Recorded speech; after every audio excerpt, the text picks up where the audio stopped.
দুর্লভ দর্শন।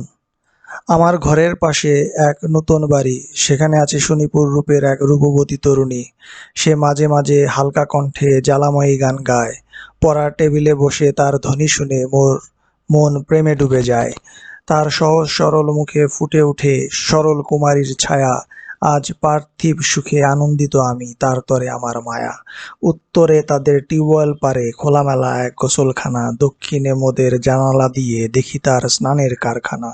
স্নানের মায়া দেখিয়েছে কতভাবে তার ধবল তনুর নর্তন, মন চেয়েছে করিতে তারে শতবার ধর্ষণ।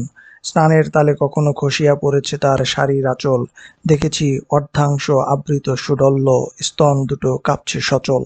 জানিয়াছি আমি আজ নিজেকে নিয়ন্ত্রণহীন মহাদুর্বল, দেখিয়াছি সবই আরো একটু নিচে ওই নাবির তল।